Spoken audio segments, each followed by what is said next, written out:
No laws, no government, no rent. Welcome to Slab City, America's so-called last free place, where survival depends on barter, extreme temperatures and scarce resources. Would it be a paradise of self-reliance, or would it spiral into chaos? In this lawless world, where a gallon of water can be worth more than a fistful of cash, freedom and danger walk hand in hand. Are you curious about what drives people to choose such a life? Slab City wasn't always the chaotic, lawless community it's known for today. Before the free spirits arrived, this land was once a US military base, Camp Dunlap. In the 1940s, during World War II, the military needed a place to train troops for desert warfare. The isolated land in the California desert became the perfect spot for Camp Dunlap. But by the time the war ended, the military didn't need the camp anymore. The base was abandoned in the early 1950s, and the land was left in a state of eerie emptiness. By the 1950s, people started trickling in. It was a place that promised freedom, no rules, no rent, no government interference. Those who came weren't necessarily looking for an idyllic community. They were looking for something much more raw: escape. Artists, wanderers, homeless people, and rebels saw the potential of this deserted land and began to make it their home, transforming what was once military barracks and concrete foundations into makeshift homes and spaces for creative expression. In a way, Slab City was born out of necessity. The land had no owner, no authority, and no oversight. It became a refuge for people who didn't fit into the mainstream world. As more and more people started moving in, the simple, rugged existence of the land turned into a community. But can a place with no rules survive in the long run? Next, we'll take a deeper dive into the lives of the people who call this place home. Are they living the dream of ultimate freedom, or are they just barely holding it together in a place where the chaos never stops? Here, the concept of law doesn't exist because there's simply no one to enforce it. There are no police, no government, no rules. What you see is a raw, unregulated environment where people live exactly how they choose. But it's not as glamorous as it sounds. For some, this lawlessness means a life of complete autonomy, a place where no one tells you what to do. No rent, no utilities to pay, no formal restrictions. People come here hoping for a life free from the constraints of mainstream society. But what happens when there are no boundaries? Freedom, it turns out, isn't always as simple as it seems.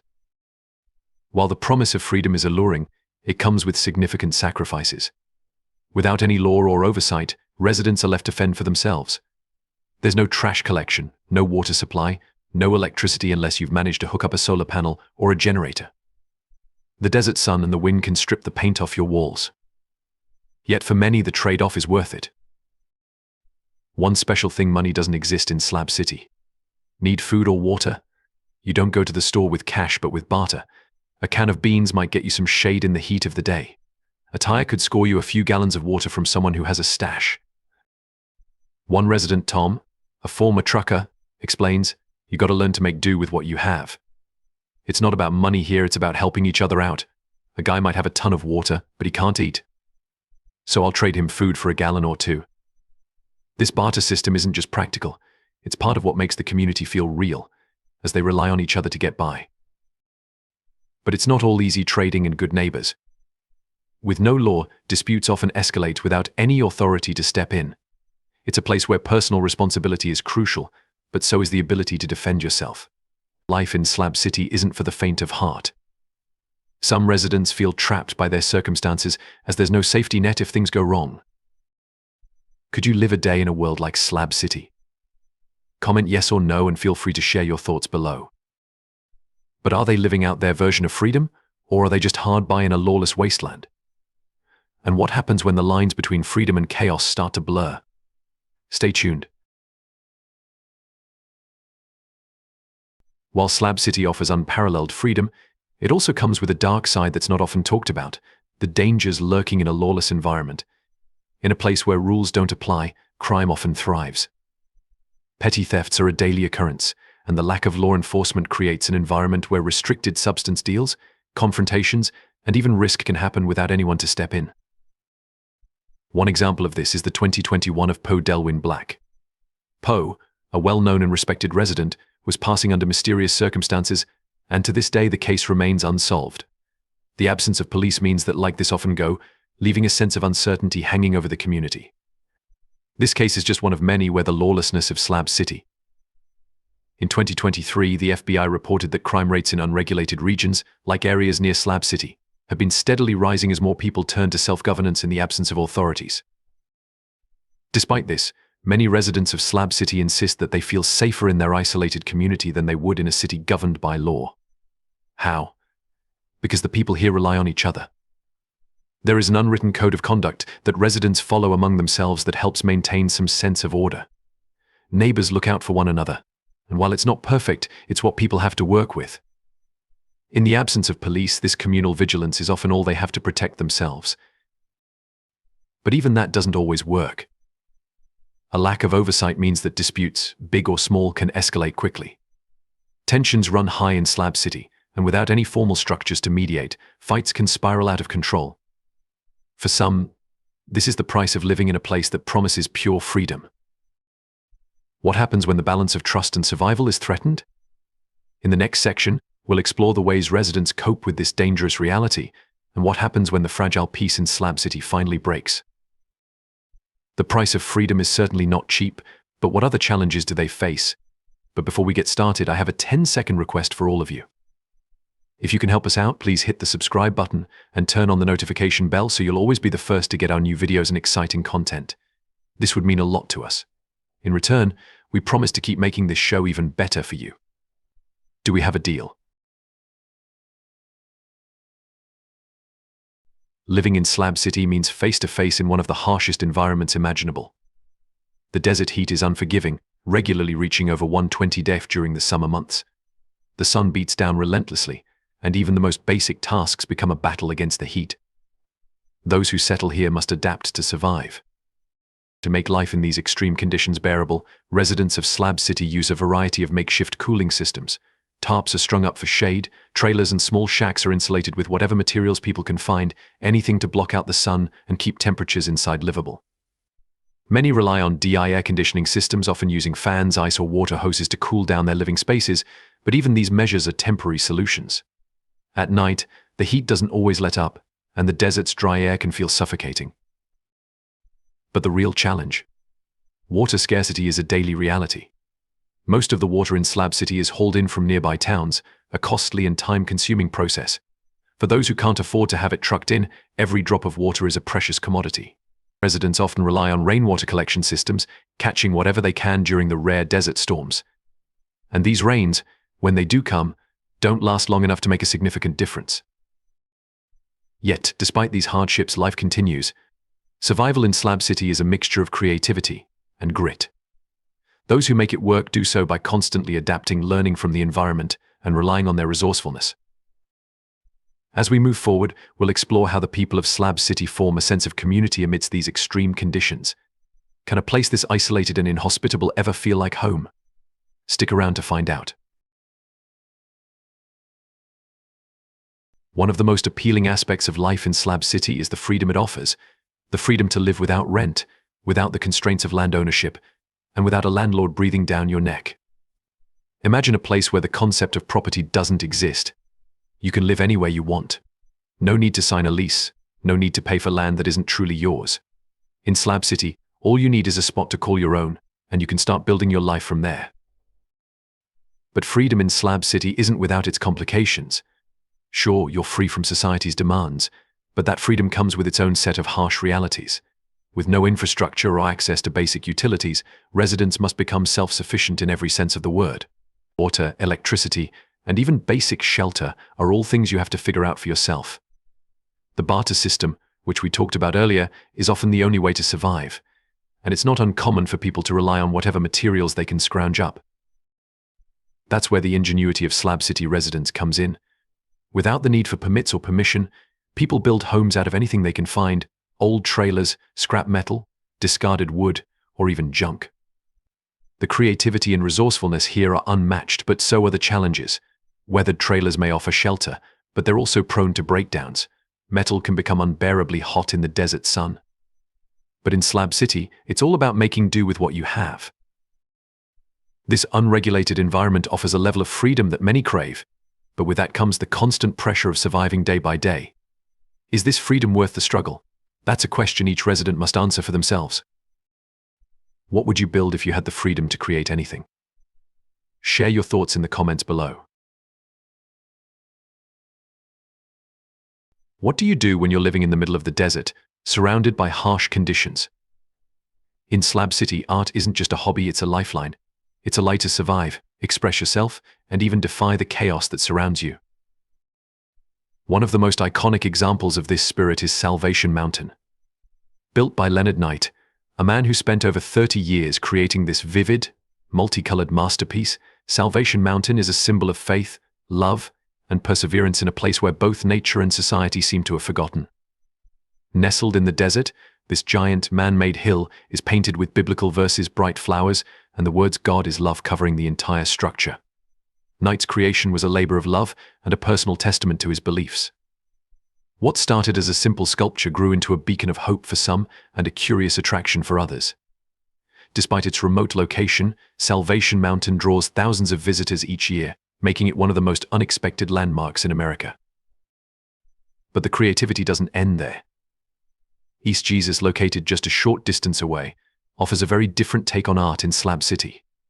Here, artists transform discarded junk and trash into sculptures, turning the unwanted into something meaningful. Old bicycles, broken appliances, and even pieces of cars are repurposed into surreal works of art.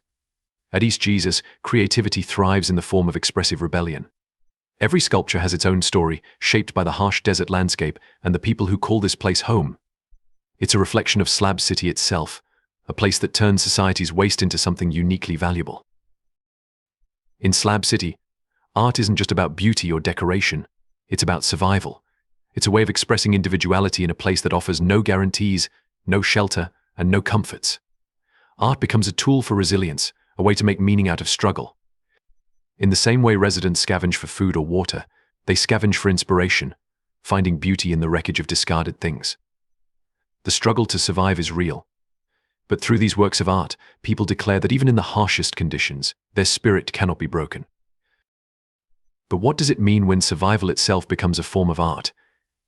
How does this shift in perspective impact the people of Slab City? Stick around to find out, because the answers might surprise you. You might think Slab City is a truly chaotic place, but surprisingly it has something that holds it together. Despite its rugged and unpredictable environment, here is home to a diverse mix of people. Some are here by choice, others by necessity. You'll find snowbirds, retirees, and travelers escaping the cold winter months, who set up camp in their RVs and stay for the season. You'll meet artists who see Slab City as a blank canvas for creative expression. Veterans, many hard with PTSD or homelessness, have also found a home here, drawn by the freedom and solitude the desert provides. Then there are the drifters, the off-grid survivalists, and those who simply don't fit into mainstream society. They all come for different reasons, but they share one thing: a desire to live free from. The people here have created their own traditions, shaping a culture that is as unusual as the city itself. Every Saturday night, the community gathers at the range, an open-air music venue built from salvaged materials. Locals and visitors perform under the stars, sharing their music, spoken word, or simply soaking in the atmosphere.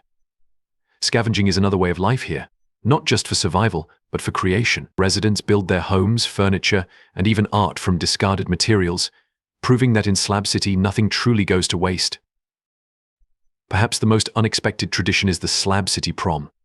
It's exactly what it sounds like: an annual prom night where residents dress up, dance, and celebrate, even in the middle of the desert. For many, it's a chance to relive a moment they never had in their youth. It's a reminder that even in a place with no rules, people still crave connection, fun, and a sense of normalcy. At its core, Slab City is built on cooperation. There are no contracts, no laws binding people together, only trust. Residents know that if their solar panel breaks, if they need water, or if they need protection, their neighbors are their only safety net. This unspoken understanding is what keeps Slab City functioning, despite the odds. Slab City isn't just a place, it's an experiment in human nature. But how long can this fragile balance last? Without rules, what happens when trust is broken? In Slab City, freedom comes at a cost, one that not everyone can afford. With no structured economy, no reliable source of income, and no formal safety nets, survival depends entirely on resourcefulness, trade, and trust. But what happens when trust runs out? For many residents, life in Slab City is a constant negotiation. The barter system replaces traditional money, where food, water, and supplies are exchanged instead of cash. Need a ride into town? You might have to trade cigarettes or spare parts. Want an extra gallon of water? That could cost you a few cans of food. While some have adapted well, others find themselves at a disadvantage. Without money, your ability to survive depends on what you have to offer, and not everyone has something to trade. Some residents accumulate valuable goods, solar panels, generators, fuel, even stockpiles of water, while others have a hard time surviving. With no laws or regulations to control these trades, deals are unpredictable, often leading to bad bargains. A new resident may unknowingly trade a valuable item for something worth far less, while long-time slabbers have mastered the system, knowing when to hold out for a better deal. The result? A growing divide between those who thrive in this lawless economy and those barely scraping by. But the most valuable currency in Slab City isn't water, food, or supplies, it's trust. In a place where the government doesn't intervene, people must rely on each other for protection, trade, and survival. But that trust is fragile. Theft is common, and disputes over unfair trades or stolen goods can quickly escalate into. People form tight-knit groups, protecting their resources and refusing to trade with outsiders. This creates an unspoken hierarchy where newcomers struggle to gain acceptance and long-time residents hold the most influence. And while Slab City may be a place of freedom, it's also a place where not everyone is equal. So is this truly a community built on independence, or is it just another system where the strongest survive? And what happens when the balance of power shifts? Next, we'll explore the growing tensions in Slab City and how its future hangs in the balance. Can it continue as a so-called free city, or is collapse inevitable? To some, it's a paradise of ultimate freedom, a place where people can live without government interference, without rent, and without the restrictions of modern society. To others, it's a dangerous wasteland, an unregulated frontier, and many challenges. But as the world becomes more fascinated with off-grid living, Slab City's reputation has shifted. Documentaries, YouTube videos, and news reports have turned this once hidden community into a widely discussed phenomenon. Some portray it as a rebellious utopia, where people create art, build their own homes, and live by their own rules. Others paint a much bleaker picture of the hardships and challenges of lawlessness. So which one is the truth?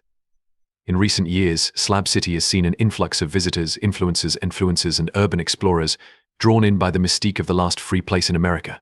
Some arrive with cameras in hand, looking to document the rawness of life here.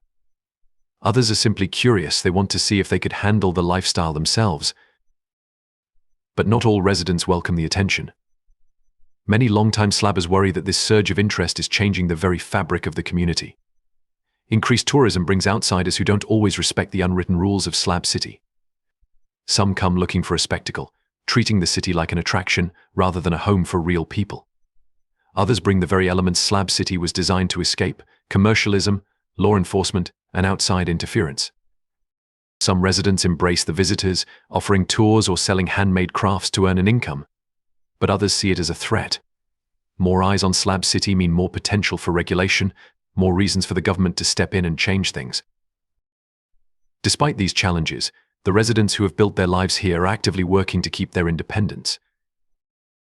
More residents are installing solar panels, reducing dependence on the outside world for power. With no electricity grid, solar energy has become a symbol of self-sufficiency in Slab City. With no law enforcement presence, community-led safety initiatives have emerged. Some long-term residents act as unofficial mediators, stepping in to diffuse conflicts before they escalate. Community-led events, from music gatherings at the range to the annual Slab City prom, help reinforce the bonds between residents, keeping the spirit of Slab City alive. For many who call this place home, the battle for freedom isn't just about avoiding the government, it's about maintaining a way of life that is unlike anywhere else in the world. Can Slab City survive this newfound attention, or is it doomed to become just another lost piece of America's counterculture? As Slab City gains attention through social media, the risk of commercialization grows. What was once a remote, forgotten patch of land is now attracting more visitors, influencers, and even businesses looking to capitalize on the intrigue of this lawless community. Some residents fear that as more outsiders arrive, the government may finally take notice, and that could mean regulations, land sales, or even eviction. The land Slab City sits on technically belongs to the California State Lands Commission, and while authorities have largely ignored it for years, there's no guarantee that will last. In 2022, reports surfaced that the state was considering selling the land to private developers, which could force out long-term residents. If Slab City is no longer free, will it lose its identity entirely? Slab City's survival depends on a delicate balance. Residents must navigate between keeping their way of life intact and managing the growing outside interest. One longtime slabber, known as Bones, summed it up: "We don't want to be turned into a theme park for people looking for a weekend adventure. We live here. This isn't a tourist attraction, it's survival." But even within the community, tensions rise. Can a place built on anarchy survive if it becomes too well known? Can it function without rules when more people arrive? These are questions that divide its residents. For some, it stands as one of the last truly free places in America, where people choose to exist outside the rules of modern society. A community built on resistance, survival, and the belief that life should be lived without interference. But freedom always comes with a price. Living in Slab City means facing extreme heat, unreliable resources, and the constant uncertainty of survival. It means embracing a world where there are no safety nets, no police, no government aid, no formal economy. Every day is a test of resilience. Some residents thrive in this lawless environment, finding a sense of purpose in self-reliance. Others fall victim to the very lack of structure that drew them here. Crime and poverty are real and inescapable. The same absence of rules that grants freedom also creates challenges. Would you be willing to live in a place where survival depends entirely on your skills, your relationships, and your ability to adapt? I believe you have your own answer. If you enjoyed today's video, please hit the like button and don't forget to subscribe to the channel. Your support means a lot to us. Click on the video that appears on your screen right now. I'm sure you'll love this content. Comment below about the next country you want to see featured on our channel. Thank you so much for watching, and see you in the next video. Thanks for being with us on this great journey. Leave your thoughts in the comments and like to help us. Remember to subscribe for more. See you soon.